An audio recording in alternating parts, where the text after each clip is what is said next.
Hola, ¿qué tal? ¿Cómo te va? Espero estés teniendo una espantosa mañana, tarde o noche. Mi nombre es Israel y esto es Cuento Horror a lo Estúpido. Una sección de historias macabras para celebrar las fechas del año cuando el miedo está en su auge, donde cada episodio tendrá algún tema, autor o cuento específico con un enfoque tenebroso. El episodio de hoy es Leyendas de México. Las leyendas urbanas son algunas de las historias más conocidas en la humanidad. Antes de la época del internet y los textos copiados y pegados, las leyendas urbanas se transmitían de boca en boca, definiendo el folclore de una comunidad, a menudo de una manera terrorífica. Sin la ventaja de poder compartirse instantáneamente y hacer cambios a voluntad de un momento a otro, estas evolucionaron de manera paulatina, en localidades específicas, y con el tiempo, muchas lograron expandirse a terrenos mucho más amplios. Pero hoy no quiero hablarte de Bloody Mary, el Chupacabras, Mothman o incluso La Llorona, que han conseguido reconocimiento cotidiano internacionalmente. No, hoy quiero hablar a un nivel más local. Quiero relatarte 3 breves historias nacidas en mi país, que si bien son bastante conocidas en sus respectivas localidades, hasta donde sé, no son tan populares en todo el país, y en mi opinión, merecen más reconocimiento. Por eso hoy, quiero contarte unas cuantas leyendas urbanas nacidas en México. La tumba de Nachito. Guadalajara, 1882.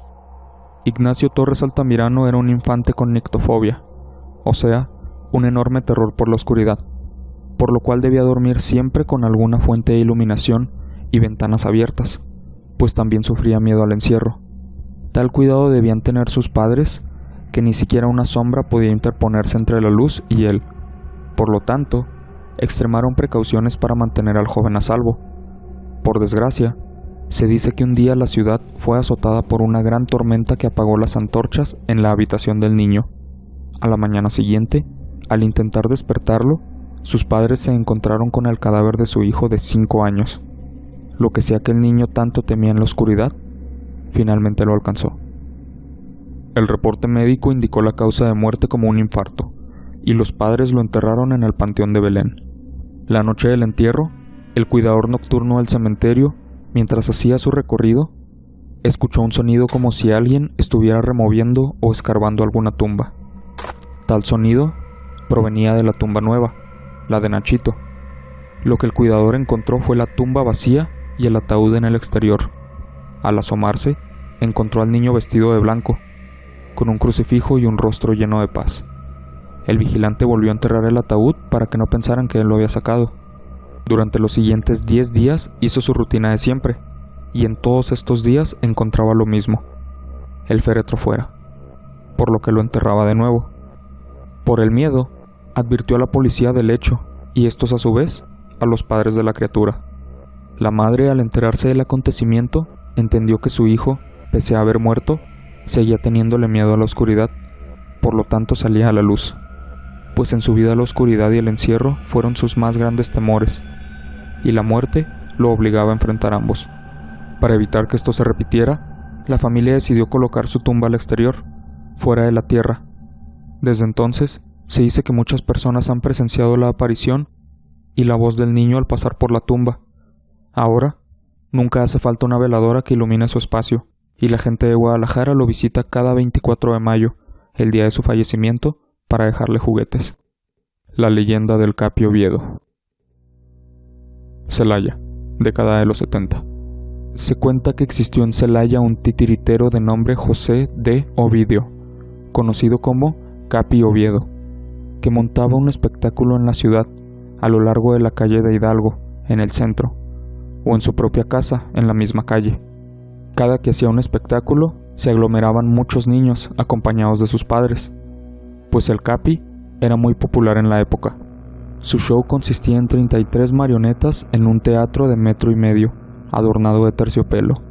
Representaba clásicos como La Llorona, Barba Azul o Cruz Diablo. Una noche, después de un espectáculo, comenzó a darse cuenta de que en su hogar ocurrían cosas extrañas, como el sonido de pasos de marionetas o el desacomode de las mismas. Hasta que un día descubrió que 2 títeres, una mujer y un hombre, vestidos con trajes de bailarines, se encontraban tirados en el suelo, como si estuvieran terminando de bailar.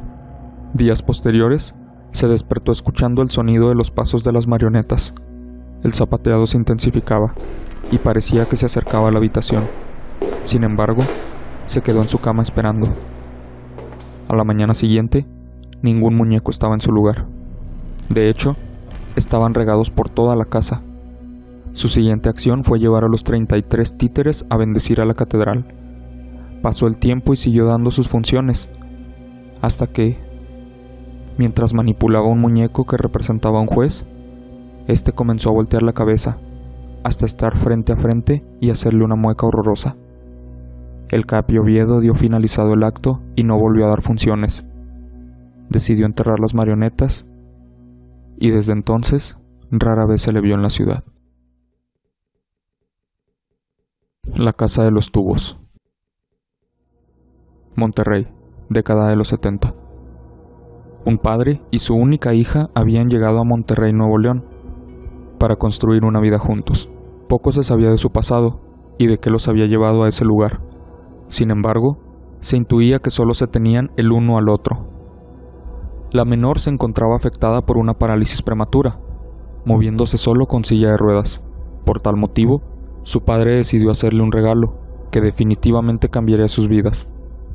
Decidió construir una enorme casa con diseño cilíndrico, interconectada con rampas y grandes ventanales para que su hija pudiera moverse con comodidad por toda la casa y pudiera disfrutar una vista entera de la ciudad. «Quiero que mi hija pueda recorrer la casa con completa libertad», le dijo el padre al ingeniero. «Claro que puede hacerse. De hecho, ya tengo una idea de la que podría ser la casa perfecta para ustedes. A ver, cuénteme de qué se trata». Fíjese que se me ocurrió que toda la estructura tuviera rampas, para que la niña no tenga problemas en ir de un lado a otro. ¿Y eso cómo sería? Pues tendría que ser una construcción, como le dijera yo, tubular. Sería algo así como una casa compuesta por edificios en forma de tubos. ¿Sí me entiende? Claro que sería grande, para que la niña no se aburra. Y con grandes ventanas, para que pueda apreciar el hermoso cielo de estas tierras. Ándele. Eso es justo lo que necesitamos. Pues no se diga más. Hay que empezar cuanto antes. Seguro mi hija se pondrá bien contenta. La construcción del innovador hogar empezó de inmediato. Decenas de albañiles fueron reunidos para la tarea.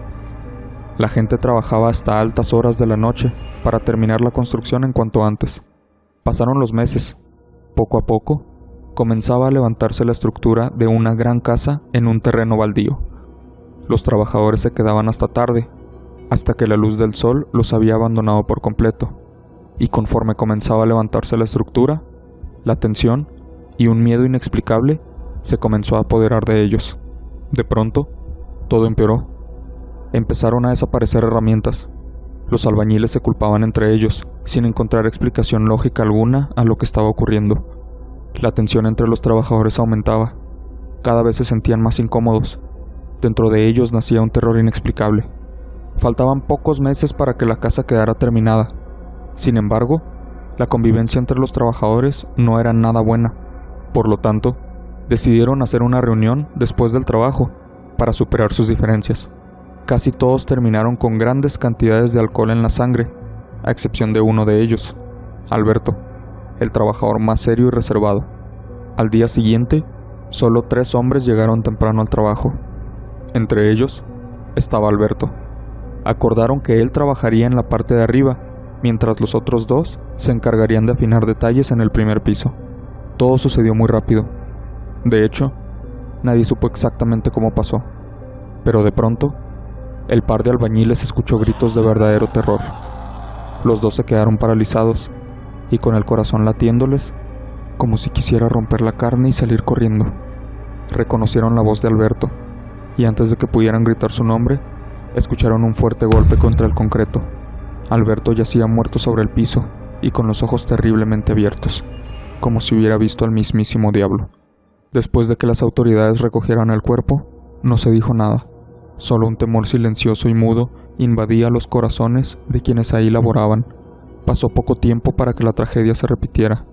Mientras trabajaban, otro albañil cayó inexplicablemente por una de las ventanas, aunque, antes de morir, pronunció una frase que dejó fríos a los presentes. No quiere que estemos aquí. Después de eso, muchos hombres renunciaron por temor. No obstante, la construcción no se detuvo hasta que el padre, con el fin de mostrarle a su hija el que sería su futuro hogar, la llevó. De una manera que la lógica no podría explicar, la niña llegó al piso más alto de la casa. Minutos después, mientras su padre la buscaba desesperado, escuchó un ruido estrepitoso, como si un gran bulto de metal y carne hubiera caído. Su corazón lo sabía, pero no quiso creerlo hasta que sus ojos lo vieron.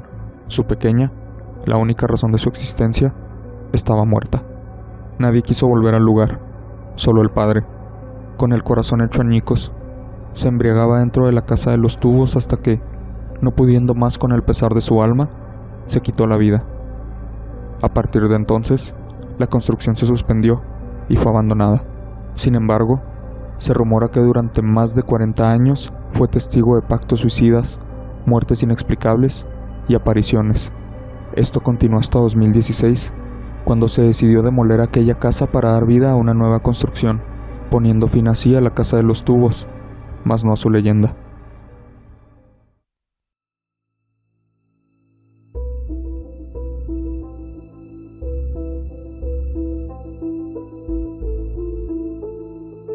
Así es como llegamos al final de Leyendas Mexicanas. A diferencia de su contraparte digital, las leyendas urbanas tomaban años, incluso décadas en formarse, y se concentraban en localidades reducidas, pues se compartían entre habitantes de las mismas. La era digital dio vida a nuevos tipos de leyendas urbanas, pero aquellas que se convirtieron en clásicos gracias a la distribución anecdótica entre persona y persona, siempre mantendrán un lugar especial en la sociedad. Incluso si ya no son tan abundantes, el mundo está repleto de leyendas urbanas. Tu ciudad, tu estado y tu país deben tener más de las que puedas contar. E incluso si las terminaras, hay infinidad de lugares más donde puedes encontrar nuevas. Y siempre es un gusto conocer una leyenda urbana, no necesariamente porque dé miedo o porque sea creíble, sino porque te enseñará un pedazo de la historia del lugar donde se originó. Personalmente, disfruto mucho conocer leyendas urbanas nuevas, y si también disfrutaste escucharme contarte algunas, te invito a seguirme en mis redes sociales como @chalepodcast si quieres estar al tanto de los siguientes episodios y de más información respecto al podcast. Mi nombre es Israel y esto fue Cuento Horror a lo Estúpido, leyendas urbanas nacidas en México. Espero las hayas disfrutado. Gracias por escucharme y hasta la próxima.